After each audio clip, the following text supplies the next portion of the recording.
Halo, assalamualaikum. Selamat pagi, sore, siang, malam. Masih bersama saya Ari Revan Channel. Pagi ini saya bersama nih dikerumunin nih, ya kan? Tahu kan, ada kan? Ini adalah jenis burung sunconur yang saya piara. Ini udah 4 bulan loh, sahabat, kurang lebih. Saya nggak jumpa mereka. Begitu saya masuk kandang, luar biasa ya. Antusias mereka nyambut saya ya. Seneng nih, gue pulang kampung tuh berasa nemuin saudara saya yang dari sakit rambut gigit tuh, yang dari ini nih, ya dari Unggas. Ini senang banget sama lebih banyak saya bercengkrama dengan mereka. Sebenarnya kepingin juga sih keluar, cuman cuaca kadang hujan nih, lagi musim hujan ya. Nah ini untuk burung-burung ini biasa saya sapa, saya duduk aja di bawah di lantai, mereka udah tuh nyamperin uban, mijitin ya, bikitin ini nih apa baju, ada jangan tuh nakal mungkin ya. Lama aku nggak pulang ya, kangen ya. Tuh mereka tuh kangen kayaknya. Karena ada gila dikit gak apa-apa ya sahabat ya. Ini memang ya seperti inilah tuh mereka tuh lihat.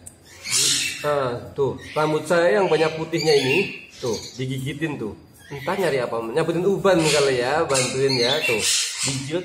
Tapi kadang-kadang mereka gemes, gigit nggak dapet kenceng, aduh sakit banget ini banyak. Aduh udah nak, pergi nak, jangan di sini nak, nggak sopan ini ya, siapa sih ngajarin? Nggak punya akhlak. Oke sahabat, ini burung sunconur ini udah banyak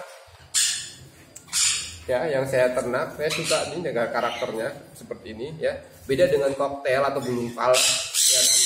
Aku pun juga punya 2 sih sahabat ya di sini. Viarinya ada sunconur, ada palak atau koktail ya. Itu dia parkit Australia yang ada jambulnya itu. Tapi mereka walaupun jinak, begitu saya lepas kurang lebih 4 bulan sama ya, masuk tak satu pun tak mau nangkring ya kan kasih makan pun mereka kabur ya kan, susah. Memang beda karakternya. Jadi inilah karakter yang paling bagus burung-burung buat pemula nih. Jinaknya luar biasa. Kalau Anda masuk kandang koloni terus jangan dijewer. Itu seneng kalau di dalam kandang koloni begini tuh, aku bisa ngabisin waktu ada paling sedikit ya setengah sampai 1 jam atau 2 jam. Jadi duduk doang nih sambil aduh sambil main HP juga susah sahabat. Iya, handphonenya dikerumutin, digigitin, itu kamera saya pada rusak, itu pada lepas. Ini kalau gigit pertama pelan, lama-lama dia mungkin gemes, langsung cetet gitu. Memang karakternya begitu.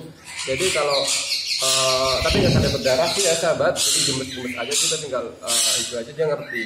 Seolah-olah mereka ngerti. Dan itu balik lagi gitu lagi. Di punggung banyak ya sahabat. Nah untuk burung sunconur ini memiliki nama Latin Aracinga saucisialis. Nah, burung sunconur yang saya lihat ini jenis burung sunconur normal, artinya burung yang bukan mutasi yang kayak high yellow, yellow texture dan mutasi-mutasi yang lainnya ya kan.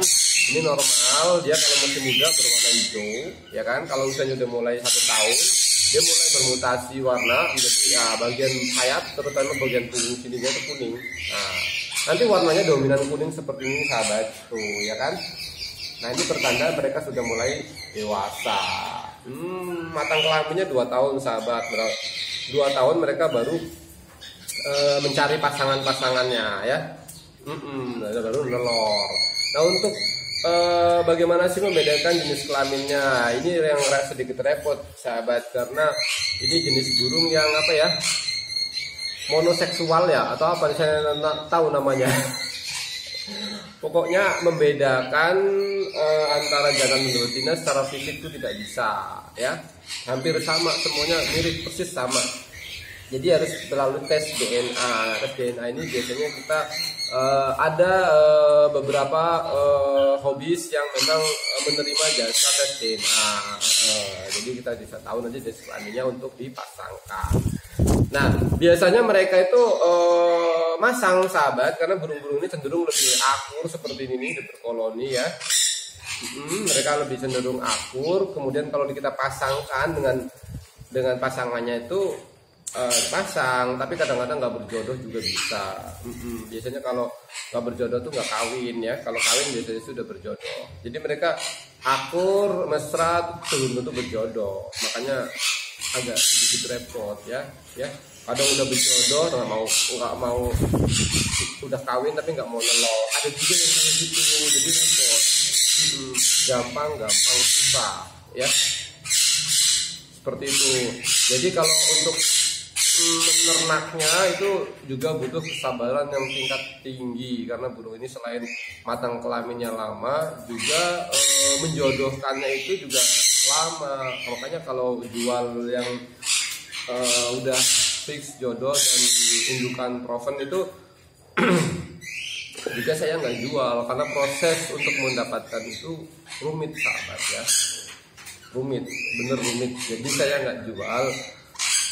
Sayang ya, karena prosesnya saya bisa menjodohkan burung itu 1 tahun biasanya baru bisa dapat. Nah kalau 1 tahun dijual dengan harga 10 juta per pasang juga saya rasanya nggak sebanding dengan perjuangan saya menjodohkannya itu. Makanya saya nggak jual untuk proven ya sahabat. Jadi jangan nanya-nanya lagi soal indukan karena saya mungkin nggak jual. Saya jualnya siapan. Bagi Anda yang memang serius mau belajar, mau ternak ini pasti juga harus sabar ya. Proses sabar itu nggak bisa dihitung dengan duit ya. Ya, jadi terus bagaimana sih kalau orang jual ya? Mungkin bisa juga ada orang yang jual indukan proven ya kan, karena kebutuhan dan lain-lain ya kan. Bisa jadi karena burung itu bermasalah ya kan. Yang pasti sahabat, kalau indukan proven itu juga saya pernah beberapa kali itu kemarin mindahin, walaupun proven dia pindah ke tempat baru, nggak apa ya, ternyata nggak menjamin burung itu bisa langsung produksi. Nah itu saya kemarin memindahkan 6 pasang burung sankonur.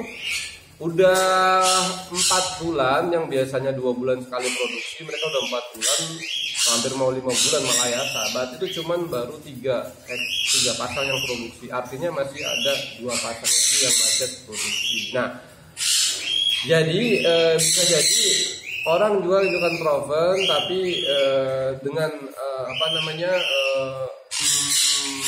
perpindahan tempat burung itu bisa macet produksi. Ya apa sih penyebabnya saya juga kurang pasti. Yang pasti saya selalu memberikan jawaban ya, walaupun jawaban itu nggak pasti. Jawaban itu nggak pasti ya. Jadi gini sahabat, pengalaman saya kalau memindahkan burung walaupun untuk proven dari tempat ke tempat yang lain, pastikan dia juga tidak stres ya kan. Terus kandang disesuaikan dengan tempat yang lama. Yang paling penting sahabat itu suhu ruangan dan kelembapan ya. Terus pakan, suhu ruangan, kelembapan, pakan itu hal yang berpengaruh banget untuk dia bisa produksi lagi atau enggak. Saya sudah coba. Jadi kalau untuk pakan ya kan itu sebisa mungkin sesuai sama tempat yang lama yang produksi. Kalau bisa tambahin lagi, tambahin F-nya lah atau apalah gitu kan. Terus yang kedua vitaminnya lah ya gitu kan. Pakannya harus melimpah ya.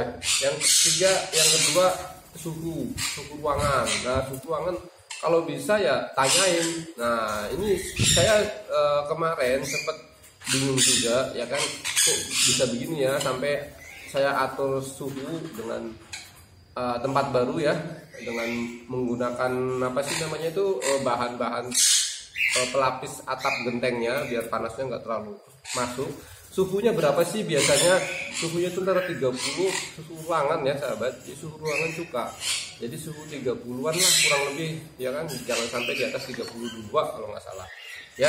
Terus untuk kelembapannya, nah ini kelembapannya itu kalau bisa 50 juga. 50%. Minimal 50%. Dia suka tempat yang lembab juga, agak dingin gitu ya sahabat.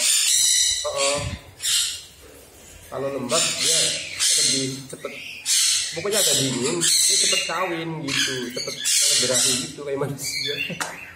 Kalau dingin gitulah. Kerat kan. Jadi seperti itu sahabatnya. Dan sirkulasi ya, kalau suhu kelembaban tuh maksudnya kayak sirkulasi udara juga bagus ya. Seperti terus ya, itu diletakkan. Nah yang kedua adalah yang berikutnya adalah seperti tempatnya nyaman, tidak ada gangguan, tidak ada orang lalu lintas yang begitu sering menggoda ya, seperti suara-suara motor atau suara-suara mesin atau suara-suara binatang-binatang yang kayak kucing kan kadang suka ganggu tuh sahabat. Ya, ada suncolor hampir semuanya takut. Saya piara kelinci aja, kalau dia lihat kelinci dia langsung teriak semua. Jadi itu hati-hati. Jadi untuk menyatukan burung-burung piaraannya seperti anjing, kucing, kelinci dan lain-lain itu binatang berkaki 4 ya sahabat, itu juga sebaiknya dijauhkan ya, karena kalau biasanya kalau di tempat yang lama nggak ada binatang-binatang seperti itu, di tempat baru ada binatang-binatang seperti itu, dia adaptasinya cukup lama sahabat ya, bisa jadi dia macet produksi walaupun indukannya sudah proven ya. Terus suara-suara yang gaduh seperti suara mungkin di dekat jalan ya, motor, mobil ya kan, atau mesin-mesin lainnya, itu sebaiknya jangan ya. Kalau memang fokusnya untuk breeding ya sahabat, biar dia produksi lagi di tempat baru. Tenang, suhu tepat, kelembaban tepat, sirkulasi bagus, pakan bagus, terus mungkin glodok ya. Nah glodok sih biasanya bisa ganti yang saya tahu, tapi kalau bisa ya bawa aja glodoknya dari tempat yang lama biar dia nggak harus penyesuaian lagi ya. Jadi kalau burung ini kepanasan, ide apa sih, kita bisa melihatnya dengan kalau kita kasih air nih dia langsung mandi, itu berarti suhunya terlalu panas ya. Nah seperti itu, dia pasang aja pengatur suhu di ruangan tempat kita breeding agar kita tahu kan suhu yang tepat berapa gitu. Karena pengalaman saya kabur semua kaget ya, itulah salah satunya, suara tepukan pun mereka kaget, jadi harus hati-hati ya. Jadi kembali ke tadi, kalau kita mengindukan, kalau Anda punya termostat digital yang dibawa, perlu kasih aja di suhu dulu berapa menit. Setelah udah tahu suhunya, nanti di tempat baru kita bisa setting suhu biar sama seperti itu sahabat ya.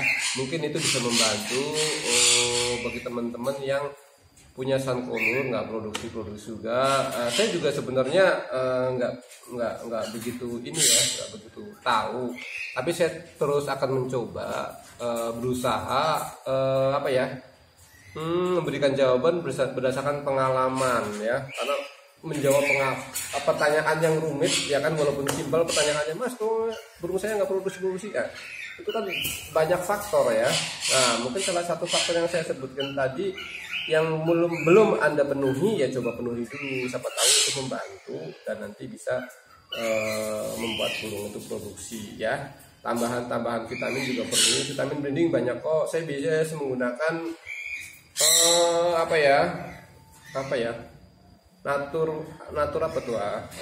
natur breed juga bisa ya kan. Saya juga kadang-kadang menggunakan Verti oil, pokoknya semua dicobalah ya. Yang penting bagus, usahakan nggak ada dampak positif negatifnya ya, nggak berefek samping yang berbahaya. Nah biasanya sih semuanya kalau mengenai efek samping, yang penting pemakaian ininya sahabat, pemakaian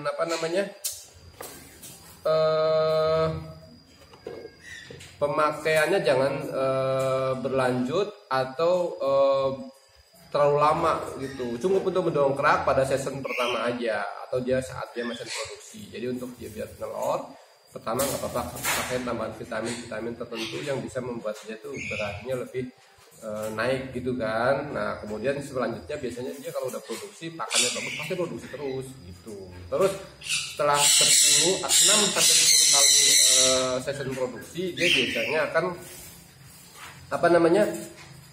istirahat. Nah pas istirahat itu biasa sampai 6 bulan sahabat ya, jadi sabar Yang penting pakannya bagus, terus kasih pakan asupan gizi yang bagus. Nanti saatnya udah mulai istirahat, dia akan produksi lagi. Nah seperti itu. Ini juga mereka sudah mungkin udah mulai ketemu kangennya, mereka sudah mulai bosan dengan saya ngobrol di sini. Mereka sudah mulai bubar. Itu dulu dari saya, semoga bermanfaat. Wassalamualaikum warahmatullahi wabarakatuh. Dadah.